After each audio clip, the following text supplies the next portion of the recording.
The coffee smelled wrong. Bitter, metallic, unsettling. James smiled as he handed me the cup, but his eyes were too calm. We were at Nina's house for brunch as usual. But nothing felt usual anymore. 3 years of quiet hospital visits and whispered excuses had brought me here. And today I was finally ready to find out the truth. I stared at the cup for a moment longer than necessary. The scent was unmistakable. Not burned, not bitter, just wrong. Something chemical lingered beneath the roasted aroma. Subtle but sharp, like the memory of a hospital room. James was still watching me. His smile didn't move, but I could feel the tension in his posture. He wanted me to drink it. That much was clear. I lifted the cup slowly, just enough to seem polite, just enough to play along. My eyes scanned the room without moving my head. Nina sat across from me, perfectly poised, her coffee untouched. She stirred it absent-mindedly, but her attention never left my hands. She tilted her head and smiled. James has been experimenting with different brewing methods just for you. Isn't that sweet? For you.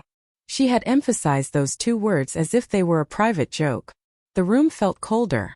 I thought of last month, the tea she served at brunch that sent me to urgent care. The doctor never found a cause. Nina claimed it was the same blend she always drank. And of course, James had driven me there himself, rubbing my back and blaming the stress from work. It had started slowly, just little things. Spilled wine on a new dress. A strange allergic reaction to a dish she insisted on preparing. A dull stomachache after breakfast at their house. Nothing ever serious enough to prove anything. But always at Nina's table. Always when James was near. I needed proof. I smiled as naturally as I could. "Excuse me for a moment," I said, pulling out my phone. "Something urgent from work." "Nina, would you mind if I use your study?" "Of course," she replied. "Just don't break anything in there." As I stood, I brushed past Nina's cup. My hand trembled just slightly. I stumbled, caught myself, and apologized with a laugh. In that instant, I switched the cups. Mine for hers. I walked to the study without looking back. My heart pounded in my ears. From the doorway, I watched them. Nina lifted the cup, took a sip, and I waited from the shadows of the study. I could see her clearly. Nina lifted the cup to her lips again, this time slower. The confident tilt of her chin had softened. Her eyes narrowed as if trying to decode what she was tasting. Then a pause. Her hand trembled slightly as she lowered the cup. She blinked rapidly, then reached for her napkin, dabbing at her mouth. Across the table, James was tapping on his phone, seemingly unaware. But I saw it. The flicker of panic that crossed his face when Nina looked at him. The silent question that passed between them. He stiffened. She turned pale. "James," she said, her voice barely above a whisper. "Something's not right." He looked up, his smile vanishing like mist in the sun. "What do you mean?" Nina touched her chest, then her throat. Her fingers trembled. Her breathing quickened. Her other hand gripped the table. James stood up so fast his chair toppled behind him. His face had gone sheet white. "Nina," he said urgently. "What's happening?" She tried to rise from her seat but stumbled, catching the edge of the table to steady herself. "What did you put in that coffee?" she rasped. "That wasn't supposed to be your cup," he blurted, eyes wide. I stepped out of the study, my phone already recording. His words echoed in the silence, every syllable sharp as glass. "That wasn't supposed to be your cup." Nina's eyes snapped toward me. For once they were not calculating. They were terrified. "You switched them," she gasped. I nodded slowly. The metallic smell still clung to the back of my throat. "Call an ambulance," Nina said, her voice catching as her legs buckled beneath her. "Please." "I can't. I already had." I gave the dispatcher the address calmly, holding the phone steady even as Nina collapsed to the floor and James dropped to his knees beside her. "My sister-in-law is having a severe reaction to something in her drink. She's conscious but barely." Nina clutched James's shirt with weak fingers. Her voice was faint but full of fury. "You said it would only make her sick enough to miss the board meeting. You said it couldn't be traced." I froze. The board meeting. Of course. Now it all made sense that I stood still, phone in hand, watching James as his plan crumbled around him. He looked up, his mouth open but no words came out. The calm, the charm, the smooth lies, it had all drained from his face. The board meeting. My proposal. The client I had been working on for months. The same one Nina had tried to secure at her firm. The same one I had landed just last week. The pieces clicked into place like dominoes, tipping one after another. The tea that sent me to urgent care last month. The breakfast that landed me in the hospital 2 months ago. The unexplained reactions, the vague diagnoses. They weren't accidents. You tried to keep me from getting that account, I said aloud, my voice sharper than I expected. Nina writhed on the floor, gripping her stomach. She looked up at me, her eyes glassy from the pain, but her mouth still moved. The tea was supposed to keep you home that day. You went anyway. You always go. James stared at her in disbelief. Nina stopped talking. She ignored him. You were never supposed to be this consistent. You were supposed to crack under pressure. We just wanted the clients to think you were unreliable. I took a step back. My free hand curled into a fist. So every time I got sick, every time I missed a meeting, every time I blamed myself for pushing too hard, it was you two watching me suffer. Sirens blared outside. Red lights danced across the windows. James rose to his feet, holding up both hands like a man facing a firing squad. We didn't mean for this to happen, Christina. We just wanted to slow you down. You've been pushing yourself too hard. We thought if you rested, if you missed a few key moments. By poisoning me? Nina groaned beside him. Her voice was ragged but bitter. You promised it would be subtle.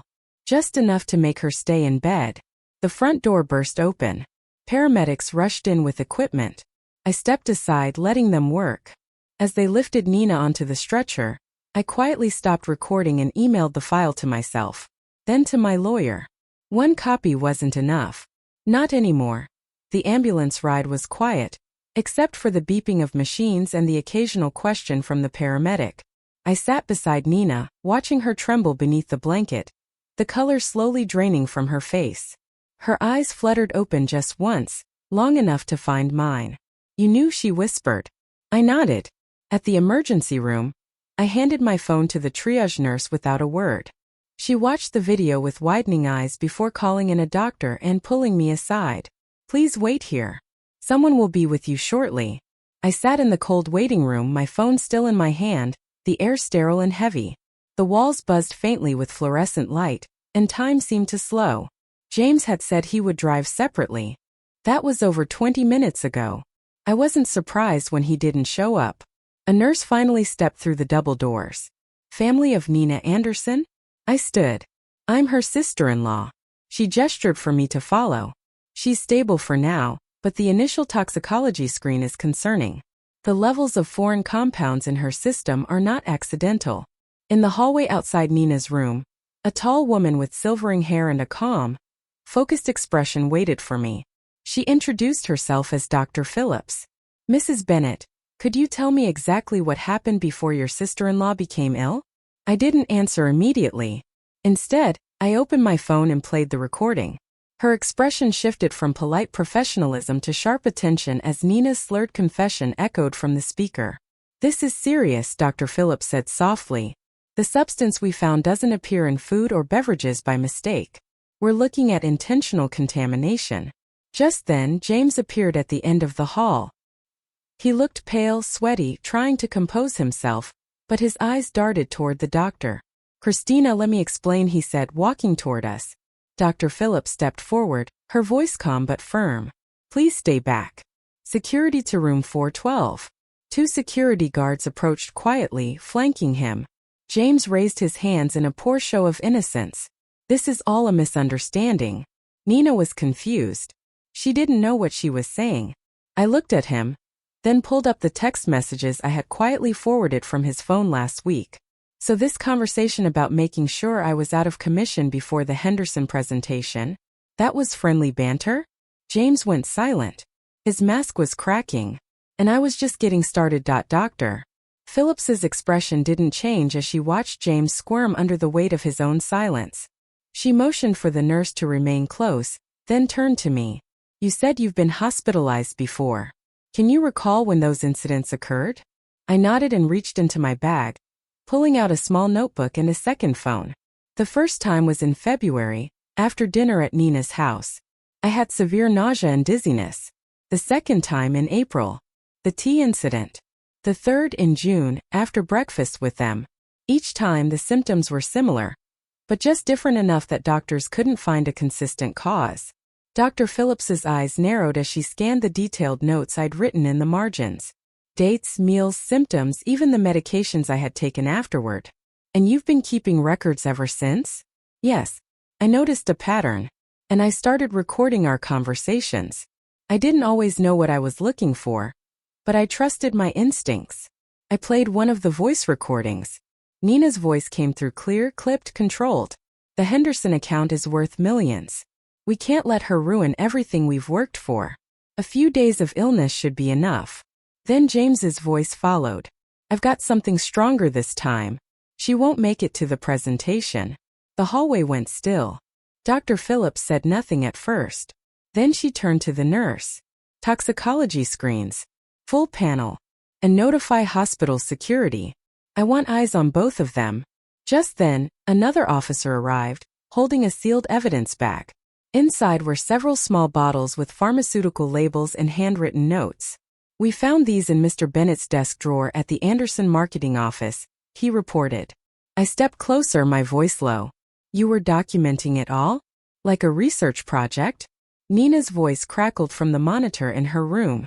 She was awake now, watching everything unfold. We just needed to find the right dose, she muttered. The others weren't strong enough. She kept pushing through. We had to adjust. Dr. Phillips held up one of the bottles. Did you know this compound is used in clinical trials and never meant for general access? Nina didn't answer. Her face had gone blank, drained of the fire that once fueled her competition. James collapsed onto a chair outside, his hands gripping his hair. The Henderson deal. The board meeting. The clients. It was never about slowing me down. It was about removing me. Permanently through the glass, I could see Nina lying in her hospital bed. Her face pale, her mouth pressed into a tight line. The fire in her eyes was gone, replaced by something quieter. Defeat, maybe. Or the dawning understanding that her world was collapsing. Dr. Phillips stood beside me, holding the toxicology report in one hand and a tablet in the other. The concentration in today's coffee sample is significantly higher than anything found in your previous hospitalizations, she said. If you had consumed it, the outcome could have been severe, possibly irreversible, possibly fatal, I added. She nodded grimly. Detective Mendoza arrived minutes later. Calm, composed, and direct, she quickly absorbed the details, reviewed my notes, and asked to hear the recordings herself. Played them again. James's voice quiet but chilling. Nina's ambition disguised as frustration. Their words no longer belonged to them. They were now evidence. The detective took notes, eyes never leaving mine. We'll need warrants for their homes and offices, she said.